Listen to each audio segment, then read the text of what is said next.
तो देखिए prelims economy की सीरीज में प्रीलिम्स 2022 के लिए और ये आगे भी टॉपिक इम्पॉर्टेंट है। आज हम बात करेंगे न्यूनतम समर्थन मूल्य की।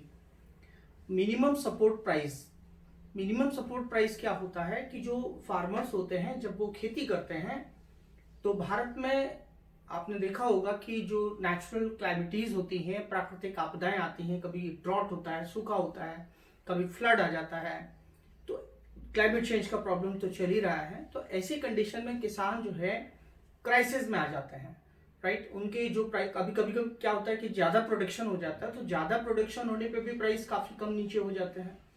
तो मार्केट में जो फ्लक्चुएशंस होता है प्राइस का, जो सिक्योरिटी नहीं होती है फार्मर्स की, फार्मर्स सुसाइड कर लेते हैं। तो ये सब समस्याओं का एक सॉल्यूशन है।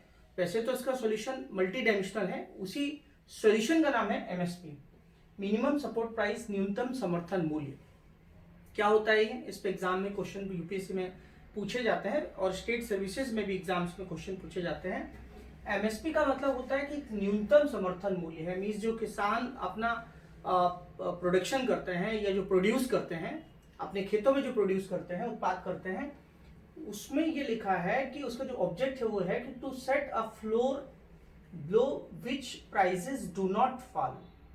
मतलब एक फिक्स अमाउंट वो डिसाइड कर लेते हैं कि भाई इससे नीचे प्राइसेस नहीं जाएंगे, चाहे कुछ भी हो जाए।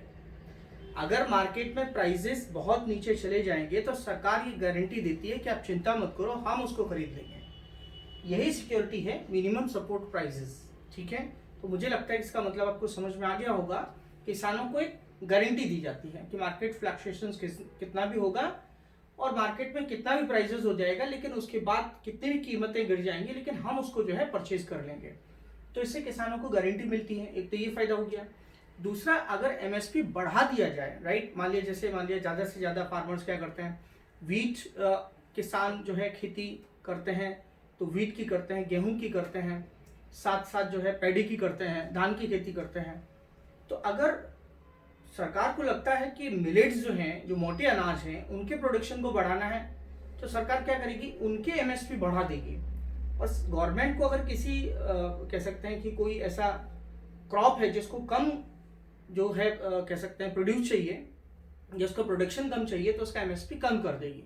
तो मुझे लगता है ये फॉर्मूला जो है, राइट, ये जो टेक्निक है, इसके बहुत सारे ऑब्जेक्टिव्स हैं, आप समझ चुके होंगे। तो ये तो इतनी तो बात मैंने आपको समझा दी।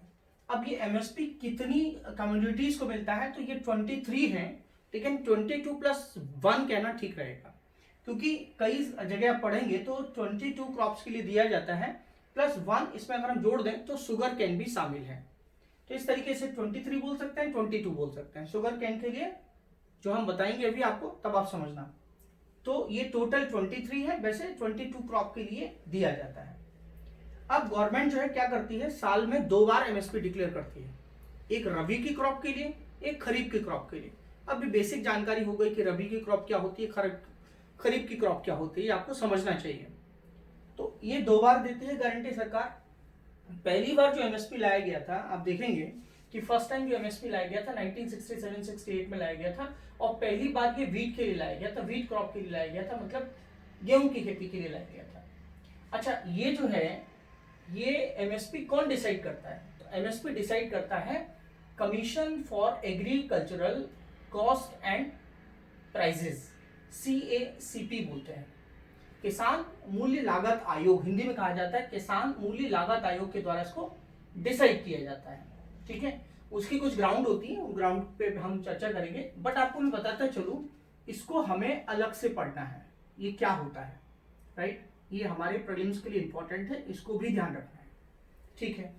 अब यहाँ पे एक चीज ये समझनी है कि ठीक है, किसान जो है, किसानों से एमएसपी पे जो चीजें गवर्नमेंट खरीद लेती है, परचेज कर लेती है, तो परचेज करने के बाद जो चीज परचेज की जाती है, ठीक है, तो परचेज करने के बाद मैं आपको बताना चाहूंगा कि जो फार्मर हैं, ठीक है, जो फार्मर से परचेज किया जाता है, फार्मर से जो खरीदा जाता है, उसे हम कहते हैं प्रोक्योरमेंट प्राइस। ये ध्यान रखना है, बहुत इंपॉर्टेंट है, एग्जाम में पूछा जाता है कि प्रोक्योरमेंट प्राइस क्या होता है। तो प्रोक्योरमेंट प्राइस का मतलब होता है कि जिससे गवर्नमेंट फार्मर से जिस प्राइस पे खरीदती है उसे हम प्रोक्योरमेंट प्राइस कहते हैं, ठीक है। अब गवर्नमेंट ने खरीद लिया एमएसपी पे, लेकिन अब गवर्नमेंट उसका करेगी क्या, तो आपको मालूम होगा कि गवर्नमेंट की जो स्कीम है, जो पीडीएस होते हैं, पब्लिक डिस्ट्रीब्यूशन सिस्टम होता है, जिसमें गरीब जो लोग हैं जिनको जरूरत है उनको सरकार क्या करती है, बहुत कम दामों पे, प्राइजेस पे क्या करती है, उनको देती है।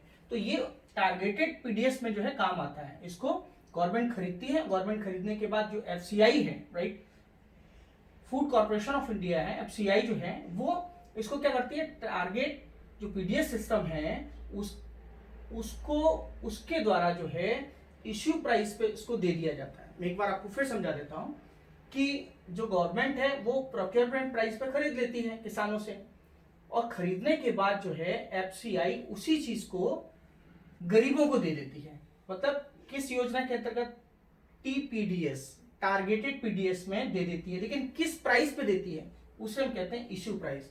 एफसीआई जिस प्राइस पे देती है टीपीडीएस में, टारगेटेड पीडीएस में, उसे हम इश्यू प्राइस कहते हैं। तो आप ये भी ध्यान रखना कि प्रोक्योरमेंट प्राइस में और इश्यू प्राइस में क्या डिफरेंस है, ठीक है। और बहुत इंपॉर्टेंट बात है, कभी भी ध्यान रखना कि एमएसपी जो है, एमएसपी जो मिनिमम सपोर्ट प्राइस होते हैं, उस प्राइस से प्रोक्योरमेंट प्राइस होता है थोड़ा ज्यादा होता है, जनरली थोड़ा ज्यादा है, इसलिए मैंने इसको ऊपर लिखा है। ये बहुत इंपॉर्टेंट है, आप इसको ध्यान रखिएगा।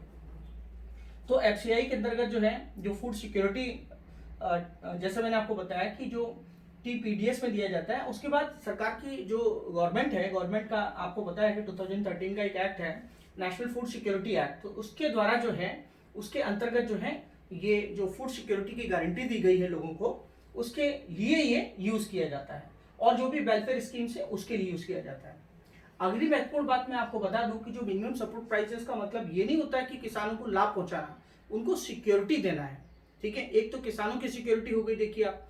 दूसरी बात यह है कि यहाँ पे गरीबों को भी सिक्योरिटी मिल रही है, मतलब फूड सिक्योरिटी भी इससे मिल रही है, आप समझिए इस बात को। और फूड सिक्योरिटी के साथ साथ किसानों की भी सिक्योरिटी है और कंज्यूमर का भी इसमें फायदा है, ठीक है। एमएस स्वामीनाथन जो कमीशन है, राइट, किसान आयोग जो है, उसके अध्यक्ष थे एमएस स्वामीनाथन। तो एमएस स्वामीनाथन ने अपनी एक रिपोर्ट दी थी 2006 में, 2006 में रिपोर्ट दी थी। तो एमएस स्वामीनाथन ने यह कहा था कि जो किसान हैं उनको जो टोटल कॉस्ट होता है, जो उनका खर्चा आता है, उस खर्चे का 1.5 गुना उनको मिलना चाहिए, मतलब 1.5 टाइम्स उनको मिलना चाहिए। ये प्रोविजन भी किया गया है 2018 और 19 के बजट में, ठीक है। अब एमएस स्वामीनाथन ने फॉर्मूला दिया था, क्या फॉर्मूला दिया था कि एमएसपी कैसे डिसाइड करना चाहिए, ठीक है, एमएसपी का डिसाइड कैसे करना चाहिए। तो उन्होंने फॉर्मूला दिया था C2 = A2 + FL।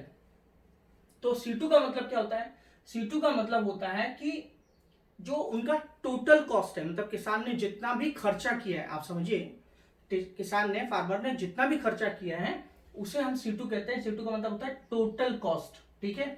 और टोटल कॉस्ट में सारी चीजें आ जाती हैं, प्लस फैमिली लेबर भी आ जाता है, फैमिली लेबर भी काम करती है ना, उनका परिवार में सब लोग लगे रहते हैं। तो टोटल C2 ये फॉर्मूला होता है टोटल कॉस्ट के लिए, C2 मतलब टोटल कॉस्ट। अब फॉर्मूला किसने दिया, एमएस स्वामीनाथन ने दिया। एमएस स्वामीनाथन ने क्या रिकमेंडेशन दिया कि 1.5 गुना होना चाहिए, ठीक है, मतलब 1.5 टाइम्स होना चाहिए। कब इंप्लीमेंट किया गया, 2018-19 के बजट में किया गया। अब एमएस स्वामीनाथन ने जो फॉर्मूला दिया है, उस फॉर्मूले के हिसाब से जो सीएसीपी है, मैं किसकी बात कर रहा हूं, मैं सीएसीपी की बात कर रहा हूं, ठीक है, किसान मूल्य लागत आयोग। तो ये उस फॉर्मूले को लेके और फिर डिसाइड करता है कि एमएसपी क्या होना चाहिए। तो एमएसपी कौन डिसाइड करता है, ये डिसाइड करता है।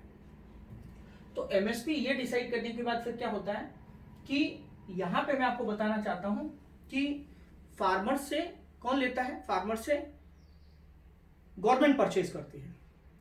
अब गवर्नमेंट परचेज करती है, मान लिया गवर्नमेंट के पास प्रॉब्लम्स हैं, इंफ्रास्ट्रक्चर प्रॉब्लम है या कुछ और प्रॉब्लम है, टाइम लग रहा है, तो ऐसे में जैसे मध्य प्रदेश सरकार ने एक भावांतर योजना निकाली थी, प्राइस डेफिशिएंसी जो है पेमेंट स्कीम निकाली थी। उसका मतलब क्या होता है कि आप मार्केट में कहीं भी बेच के आ जाओ कम से कम प्राइस में, जितना प्राइस चल रहा है, और जो बीच का डिफरेंस आपका बचता है वो हम आपको दे देंगे। तो उसको हम बोलते हैं हिंदी में भावांतर योजना। तो अभी ये भी आपको ध्यान में रखना है।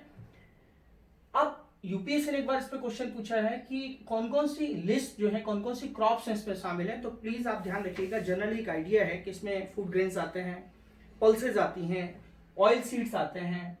तो ये कौन कौन सी हैं, ये आपको थोड़ा सा ध्यान रखना पड़ेगा। एक बार आप उनका देख लीजिएगा तो ज्यादा अच्छा रहेगा, क्योंकि ये लिस्टिंग आपको जानना जरूरी है कि किस किस के लिए एमएसपी दिया जाता है। तो इम्पॉर्टेंट ये है कि जो मेन चीज़ें हैं किसके लिए नहीं दिया जाता वो थोड़ा ध्यान रखिएगा। और जो कह सकते हैं शुगर कैन है, ठीक है, शुगर कैन है, शुगर कैन के लिए फेयर एंड रिम्यूनरेटिव प्राइस दिया जाता है। तो ये क्या होता है इसके बारे में अलग से मैं आपको बताऊंगा, बट मुझे जो आपसे कहना था इतना अगर आप ठीक से तैयार कर लेते हैं, ये मेंस के पॉइंट ऑफ व्यू से बहुत डिटेल में जाना पड़ेगा, हमें बहुत सारी चीज़ों का अंडरस्टैंडिंग करना पड़ेगा, लेकिन एग्जैक्ट प्रीलिम्स रिवीजन के लिए ये शॉर्ट में जो चीज़ें मैंने आपको बताई हैं काफ़ी इंपॉर्टेंट है। थैंक यू, धन्यवाद।